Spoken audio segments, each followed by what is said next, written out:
दोस्तों यार आज से छत्तीसगढ़ फॉरेस्ट गार्ड वैकेंसी के लिए ऑनलाइन फॉर्म डालना शुरू हो चुका है। सो दोस्तों आज की स्टोरी में आप लोग को फॉरेस्ट गार्ड में ऑनलाइन फॉर्म भरने का पूरा A to Z प्रोसेस बताने वाला हूँ मोबाइल से। तो मेरी आपसे रिक्वेस्ट दोस्तों कि आप लोग वीडियो को लास्ट तक जरूर देखेगा ताकि दोस्तों आप लोग भी अपना खुद का फॉर्म मोबाइल से भरना सीख जाएंगे। तो चलिए वीडियो को शुरू करते हैं।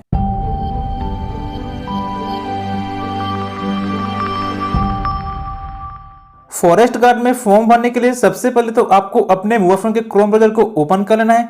ओपन करने के बाद दोस्तों आपके सर्च बार में टाइप कर देना है CG फॉरेस्ट। टाइप करने के बाद दोस्तों आपको सिंपली सर्च पे क्लिक कर देना है। सर्च पे क्लिक करने के बाद दोस्तों आपके सामने कुछ इस प्रकार से एक नया पेज ओपन होगा। उसके बाद दोस्तों यहाँ पे दोस्तों आपको एक सबसे फर्स्ट नंबर पे लिंक दिखाई दे रहा होगा CG फॉरेस्ट करके, आपको सिंपली इसी लिंक पे क्लिक कर देना है। क्लिक करने के बाद दोस्तों आपके सामने कुछ इस प्रकार से एक नया पेज ओपन होगा। उसके बाद दोस्तों आपको सिंपली स्क्रॉल डाउन करना है। स्क्रॉल डाउन करने के बाद दोस्तों यहाँ पे आपको एक लिंक दिखाई दे रहा होगा फॉरेस्ट गार्ड रिक्रूटमेंट 2020-21। आपको सिंपली इसी लिंक पे क्लिक कर देना है।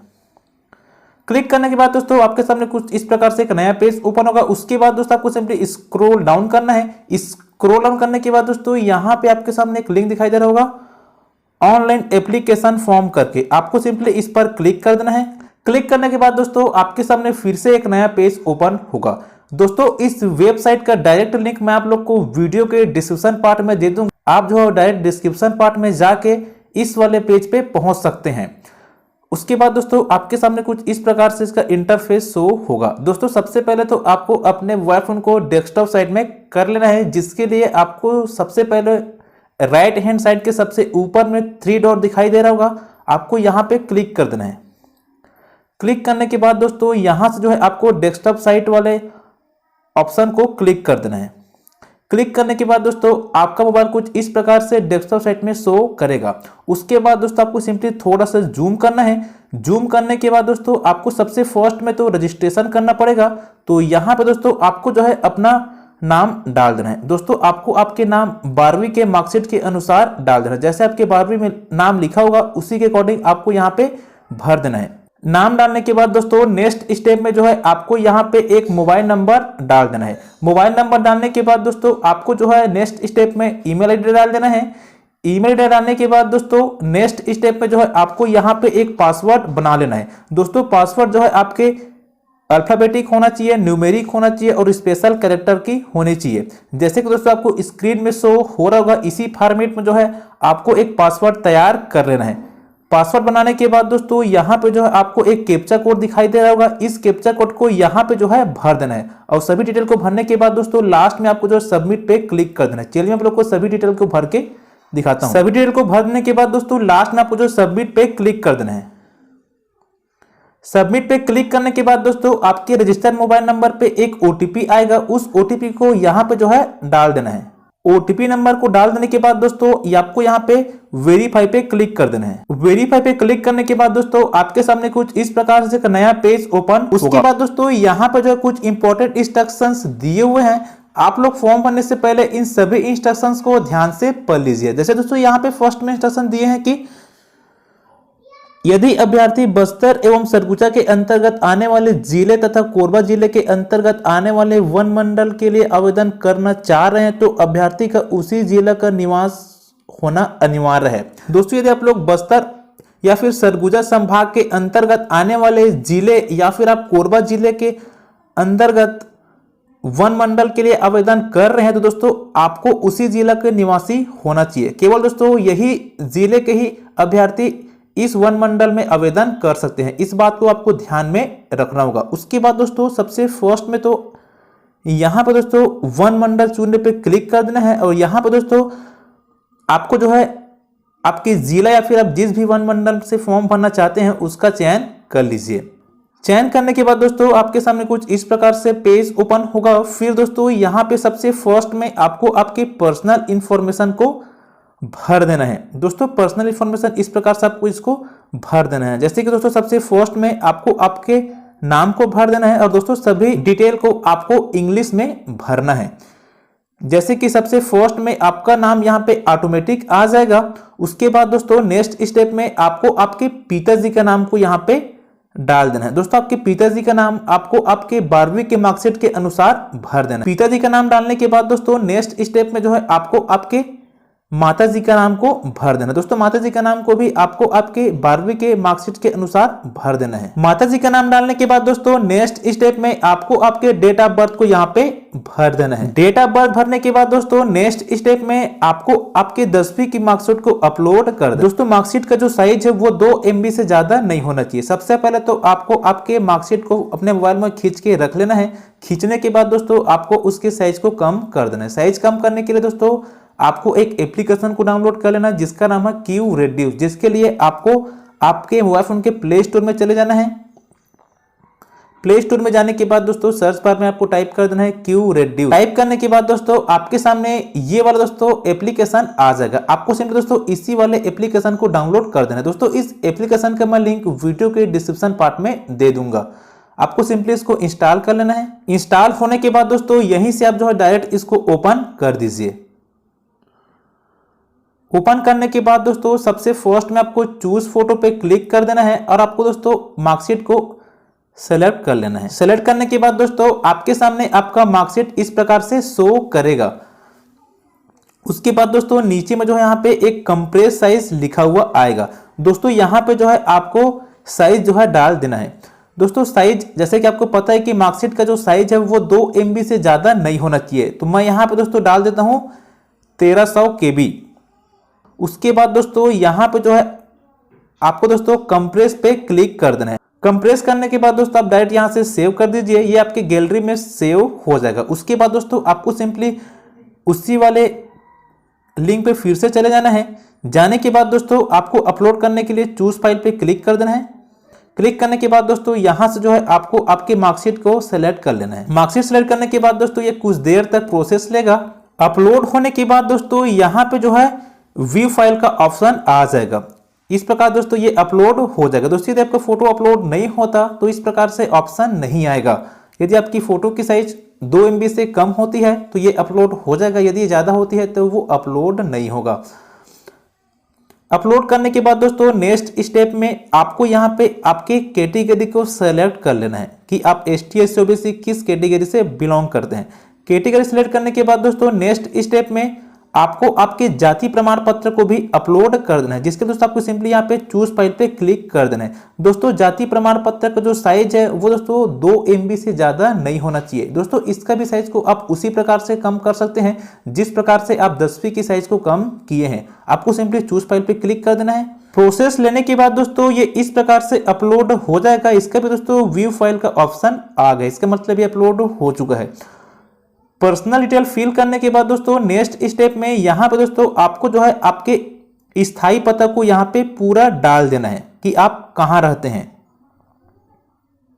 तो सबसे फर्स्ट में दोस्तों यहाँ पे जो है आपको आपके पूरा एड्रेस को फिल कर देना, जैसे कि आपका village, post office, block, district वगैरह सब चीज आप डिटेल में यहाँ पे फिल कर दीजिए। उसके बाद दोस्तों फिल करने के बाद नेक्स्ट स्टेप में यहाँ पे दोस्तों आपको आपके राज्य सेलेक्ट कर लेना है, छत्तीसगढ़। फिर दोस्तों राज्य सेलेक्ट करने के बाद दोस्तों नेक्स्ट स्टेप में आपको आपके जिले को सिलेक्ट कर लेना है। जिला सेलेक्ट करने के बाद दोस्तों नेक्स्ट स्टेप में आपको आपके एरिया का पिन कोड नंबर डाल देना है।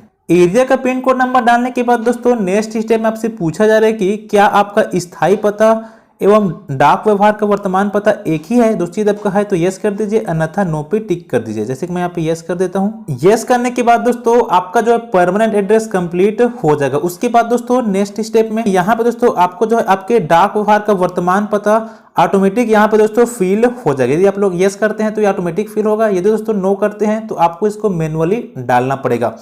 उसके बाद दोस्तों नेक्स्ट स्टेप में आपका मोबाइल नंबर और ईमेल आईडी ऑटोमेटिक फिल होके आएगा। उसके बाद दोस्तों यहाँ पे आपसे पूछा जा रहा है कि आपका निवास प्रमाण पत्र किस जिले का है। आपको दोस्तों आपके निवास प्रमाण पत्र को देख लेना है। उसके बाद दोस्तों आपको वहाँ जिस भी जिले का है उस जिले को यहाँ पे सेलेक्ट कर दीजिए। जिला सेलेक्ट करने के बाद दोस्तों नेक्स्ट स्टेप में यहाँ पे दोस्तों आपको आपके निवास प्रमाण पत्र को अपलोड करना पड़ेगा। और दोस्तों निवास प्रमाण पत्र का जो साइज है वो 2 MB से ज्यादा नहीं होना चाहिए। दोस्तों आपको इसका भी साइज को उसी प्रकार से कम कर लेना है जिस प्रकार से आप जाति और 10वीं के मार्कशीट के साइज को कम किए हैं। आपको सिंपली चूज फाइल पे क्लिक कर देना है और अपना निवास प्रमाण पत्र को अपलोड कर देना है। निवास प्रमाण पत्र अपलोड होने के बाद दोस्तों कुछ इस प्रकार से शो करेगा। उसके बाद दोस्तों नेक्स्ट स्टेप में यहाँ पे दोस्तों आपको आपके जेंडर को सिलेक्ट कर लेना है। उसके बाद दोस्तों नेक्स्ट स्टेप में आपको आपके मैरिज स्टेटस जो है सेलेक्ट कर लेना है। यदि दोस्तों आप विवाहित हैं तो यस कर दीजिए, विवाहित पे सिलेक्ट कर दीजिए। यदि आप अविवाहित हैं तो अविवाहित पे टिक कर दीजिए। उसके बाद दोस्तों नेक्स्ट स्टेप में आपसे पूछा जा रहा है कि क्या आप भूतपूर्व सैनिक हैं। दोस्तों यदि आप हैं तो यस कर दीजिए, अन्यथा नो पे टिक कर दीजिए। टिक करने के बाद दोस्तों आपका डाक व्यवहार का वर्तमान पता वाला कॉलम भी कंप्लीट हो गया। उसके बाद दोस्तों नेक्स्ट स्टेप में आपको आपके क्वालिफिकेशन डिटेल को यहाँ पे भर देना है। जैसे कि दोस्तों सबसे फर्स्ट में यहाँ पे दोस्तों आपको डिग्री डिप्लोमा वाले ऑप्शन पे सिलेक्ट कर लेना है और यहाँ पे आपको 12वीं डाल देना है। फिर दोस्तों नेक्स्ट स्टेप में यहाँ पे दोस्तों आप किस बोर्ड से पास आउट किए हैं उस बोर्ड का यहाँ पे नाम डाल दीजिए। जैसे कि मैं CGBSE डाल देता हूँ। यदि आप लोग CBSE वाले हैं तो यहाँ पे आप CBSE डाल दिए। यदि आप लोग CGBSE वाले हैं तो यहाँ पे CGBSE डाल दीजिए। उसके बाद दोस्तों नेक्स्ट स्टेप में आपसे पूछा जा रहा है कि आप किस वर्ष 12वीं पास किए हैं। यहाँ पे दोस्तों उस वर्ष को डाल दीजिए। वर्ष डालने के बाद दोस्तों नेक्स्ट स्टेप में आपसे पूछा जा रहा है कि आपका 12वीं का मार्कशीट टोटल कितने मार्क्स का था। तो यहाँ पे आपको जो है 500 डाल देना है। उसके बाद दोस्तों नेक्स्ट स्टेप में आपसे पूछा जा रहा है कि आपको 500 में कितने नंबर मिले हैं, इसको यहाँ पे डाल दीजिए है। उसके बाद दोस्तों नेक्स्ट स्टेप में आपसे पूछा जा रहा है कि आपका पोजीशन क्या है, आप फर्स्ट आए थे कि सेकंड आए थे कि थर्ड आए थे। चयन करने के बाद दोस्तों नेक्स्ट स्टेप में यहाँ पे दोस्तों आपको आपके 12वीं के मार्कशीट को अपलोड कर देना है। दोस्तों आपको सिंपली यहाँ पे चूज फाइल पे क्लिक कर देना है। दोस्तों इसका भी साइज जो है 2 MB से ज्यादा नहीं होना चाहिए। आपको दोस्तों इसके भी साइज को कम कर देना है जिस प्रकार से आप प्रमाण पत्र की साइज को कम किए थे। यहाँ पे आपको चूज फाइल पे क्लिक करके आपको आपके मार्कशीट को सेलेक्ट कर लेना है। मार्कशीट अपलोड होने के बाद दोस्तों आपका रिकॉर्ड कुछ इस प्रकार से शो करेगा। उसके बाद दोस्तों यहाँ पे जो है आपको आपके शारीरिक मापदंड के बारे में पूरा डिटेल जो है भर देना है। जैसे कि दोस्तों सबसे फर्स्ट में आपसे पूछा जा रहा है कि आपका ऊंचाई कितना है। यहाँ पे दोस्तों आपको आपके ऊंचाई को डाल देना है कि आपका ऊंचाई कितना सेंटीमीटर है। उसके बाद दोस्तों नेक्स्ट स्टेप में दोस्तों आपको यहाँ पे आपके सीने का साइज को जो है डाल देना है। सीना के साइज डालने के बाद दोस्तों नेक्स्ट स्टेप में दोस्तों यहाँ पे आपसे पूछा जा रहा है कि फुलाव के बाद आपका सीना कितना है, आपको सिंपली यहाँ पे डाल देना है। उसके बाद दोस्तों नेक्स्ट स्टेप आपसे पूछा जा रहा है कि आपके पास NCC का सर्टिफिकेट है कि नहीं। यदि आपके पास है तो यस कर दीजिए, अन्यथा नो पे टिक कर दीजिए। उसके बाद दोस्तों नेक्स्ट स्टेप में पूछा जा रहा है कि आपके पास राष्ट्रीय स्तर का खेलकूद वाला प्रमाण पत्र है कि नहीं। यदि आपके पास है तो यस कर दीजिए, अन्यथा नो पे टिक कर दीजिए। उसके बाद दोस्तों नेक्स्ट स्टेप आपसे पूछा जा रहा है कि ओलंपिक या फिर एथलेटिक में अखिल भारतीय संघ के द्वारा प्रमाण पत्र आपको मिला है कि नहीं। यदि आपको मिला होगा तो यस कर दीजिए, अन्यथा नो कर दीजिए। नो करने के बाद दोस्तों आपका शारीरिक मापदंड वाला डिटेल भी कंप्लीट हो जाएगा। शारीरिक मापदंड वाला डिटेल फिल करने के बाद दोस्तों नेक्स्ट स्टेप में यहाँ पे दोस्तों आपको जो है आपकी वर्तमान तथा पूर्व शासकीय सेवा का विवरण डालना है। यानी दोस्तों यदि आप लोग वर्तमान समय में किसी भी शासकीय पोस्ट पर तैनात हैं तो दोस्तों आपको उसका डिटेल जो है डालना होगा। यदि दोस्तों आप अभी किसी भी जॉब में नहीं है तो दोस्तों यहाँ पे आपसे पूछा जा रहा है कि डू यू हैव एक्सपीरियंस। तो यहाँ पे दोस्तों आप जो है नो पे टिक कर दीजिए। यदि आपको कोई एक्सपीरियंस है तो यस कर दीजिए, अन्यथा नो पे टिक कर दीजिए। उसके बाद दोस्तों नेक्स्ट स्टेप में पूछा जा रहा है कि आपके ऊपर कोई भी क्रिमिनल मामला दर्ज है कि नहीं। यदि दोस्तों आपके पास नहीं है तो नो कर दीजिए, अन्यथा यस। यहाँ पर दोस्तों आप यस या फिर नो कर दीजिए। चलिए मैं नो कर देता हूँ। शासकीय सेवा का विवरण कंप्लीट करने के बाद दोस्तों नेक्स्ट स्टेप में आपको आपकी फोटो और सिग्नेचर को अपलोड कर देना है। दोस्तों फोटो की जो साइज है वो दोस्तों 100 KB से ज्यादा नहीं होना चाहिए और सिग्नेचर का जो साइज है वो 50 KB से ज्यादा नहीं होना चाहिए। दोस्तों फोटो और सिग्नेचर को साइज को आपको उसी प्रकार से कम कर लेना है जिस प्रकार से आप मार्कशीट और प्रमाण पत्र की फोटो की साइज को कम किए हैं। तो सबसे पहले आपको फोटो अपलोड कर देना है, जिसके लिए यहाँ पे आपको चूज फाइल पे क्लिक कर देना है। फोटो अपलोड होने के बाद दोस्तों आपका फोटो कुछ इस प्रकार से शो करेगा। इसी प्रकार से आपको सिग्नेचर को भी अपलोड कर देना है चूज फाइल पे क्लिक करके। फोटो और सिग्नेचर अपलोड होने के बाद दोस्तों कुछ इस प्रकार से शो करेगा। दोस्तों यदि आपका फोटो और सिग्नेचर कहीं साइज से ओवर होता है तो ये अपलोड नहीं होगा, इस बात को आपको ध्यान में रखना होगा। उसके बाद दोस्तों लास्ट में जो है आपको यहाँ पे जो है टर्म एंड कंडीशन को एक्सेप्ट कर देना है, चेक मार्क कर देना है। फिर दोस्तों लास्ट में आपको यहाँ पे सेव एज पे क्लिक कर देना है। लेकिन दोस्तों सेव करने से पहले आपको एक बार सभी इंफॉर्मेशन को चेक कर लेना कि आपके द्वारा भरे गए सभी इंफॉर्मेशन सब सही सही भरा है कि नहीं, क्योंकि दोस्तों सेव करने के बाद आप इसको बाद में एडिट नहीं कर सकते। इसलिए आपको सबसे पहले तो इसको एक बार चेक कर लेना है कि सब सही भरा है कि नहीं। सभी डिटेल को चेक करने के बाद दोस्तों यदि आपको लगता है कि आपके द्वारा भरे गए सभी डिटेल सब सही हैं, तो आपको दोस्तों लास्ट में यहाँ पे सेव एज पे क्लिक कर देना है। सेव एज पे क्लिक करने के बाद दोस्तों ये इस प्रकार से सेव हो जाएगा। उसके बाद दोस्तों जस्ट बगल वाले सेव पे आपको फिर से क्लिक कर देना है। क्लिक करने के बाद दोस्तों आपके सामने कुछ इस प्रकार से एक नया पेज ओपन होगा। उसके बाद दोस्तों यहाँ पे आपका पूरा डिटेल आ जाएगा। आपको दोस्तों एक बार सभी डिटेल को चेक कर लेना है कि आपके द्वारा फिल किए हुए सभी डिटेल सब सही है कि नहीं। चेक करने के बाद दोस्तों आपको नीचे में आ जाना है। नीचे में आने के बाद दोस्तों आपको जो है पेमेंट कर देना है। पेमेंट करने के लिए दोस्तों नीचे में यहाँ पे एक ऑप्शन दिख रहा है कंटिन्यू टू पेमेंट का, आपको सिंपली इस पर क्लिक कर देना है। क्लिक करने के बाद दोस्तों यहाँ से जो है आपको पेमेंट कर देना है। यहाँ पे दोस्तों पेमेंट का अमाउंट आ जाएगा।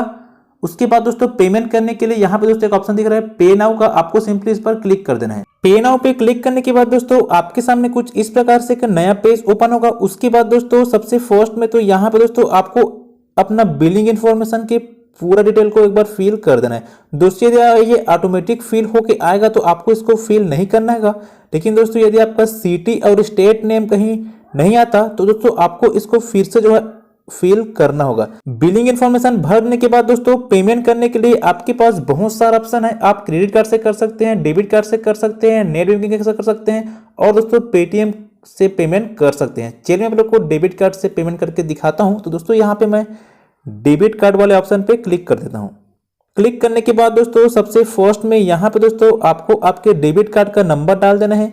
डेबिट कार्ड का नंबर डालने के बाद दोस्तों नेक्स्ट स्टेप में यहाँ पे दोस्तों आपको आपके डेबिट कार्ड का एक्सपायरी डेट डाल देना है। उसके बाद दोस्तों नेक्स्ट स्टेप में यहाँ पे दोस्तों आपको आपके डेबिट कार्ड का CVV नंबर डाल देना है। दोस्तों CVV नंबर आपके डेबिट कार्ड के पीछे साइड में 3 अंक का होता है, उस नंबर को यहाँ पे डाल देना है। फिर दोस्तों लास्ट में आपको मेक पेमेंट पे क्लिक कर देना है। दोस्तों यहाँ पे आपको एक बॉक्स दिख रहा होगा, आपको इसको चेक मार्क नहीं करना है। यदि आप लोग चेक मार्क करेंगे तो आपका पेमेंट यहाँ पे नहीं होगा, इसलिए आपको इसको कुछ नहीं करना है। CVV नंबर डालने के बाद डायरेक्ट आपको पेमेंट कर देना है। चलिए मैं आप लोग को सभी इन्फॉर्मेशन को भर के दिखाता हूँ। सभी इन्फॉर्मेशन को भर देने के बाद दोस्तों लास्ट में आपको मेक पेमेंट पे क्लिक कर देना है। क्लिक करने के बाद दोस्तों ये कुछ देर तक प्रोसेस लेगा। प्रोसेस लेने के बाद दोस्तों आपके रजिस्टर्ड मोबाइल नंबर पे एक OTP आएगा। उस OTP को दोस्तों यहाँ पे आपको डाल देना है। OTP भर देने के बाद दोस्तों लास्ट में आपको सबमिट पे क्लिक कर देना है। सबमिट पे क्लिक करने के बाद दोस्तों आपको आपके मोबाइल के किसी भी बटन पे क्लिक नहीं करना होगा, अन्यथा दोस्तों आपका पेमेंट यहाँ पे फेल हो जाएगा। आपको कुछ देर तक वेट करना होगा। उसके बाद दोस्तों यहाँ पे जो है आपके ट्रांजेक्शन सक्सेसफुल लिखा हुआ आएगा। सक्सेसफुल हो जाने के बाद दोस्तों आपको जो है यहाँ पे गो टू बैक वाले में दोस्तों यहाँ पे एक लिंक दिखाई दे रहा होगा, आपको इस पर क्लिक कर देना है। क्लिक करने के बाद दोस्तों आप फिर से उसी वाले साइट पे आ जाएंगे। उसके बाद दोस्तों यहाँ पे जो है आपको फिर से फॉरेस्ट गार्ड वाला रिक्रूटमेंट में चले जाना है। जाने के बाद दोस्तों आपको जो है यहाँ पे दोस्तों एक लॉगिन का ऑप्शन दिखाई दे रहा होगा, आपको सिंपली इस पर क्लिक कर देना है।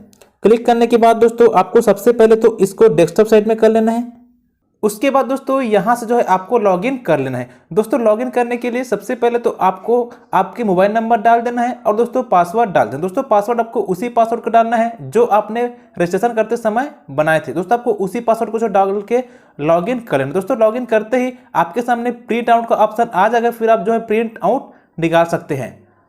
दोस्तों यदि आप लोग को प्रिंट आउट निकालने में किसी प्रकार से कोई दिक्कत होती है या फिर फॉर्म वगैरह भरने में किसी प्रकार की कोई दिक्कत होती है तो आप हमें दोस्तों नीचे कमेंट कर सकते हैं। आप हमें व्हाट्सअप कर सकते हैं। दोस्तों व्हाट्सअप नंबर मैं वीडियो के डिस्क्रिप्शन पार्ट में दे दूंगा, आप वहां से जो है मेरे को व्हाट्सअप वगैरह कर सकते हैं।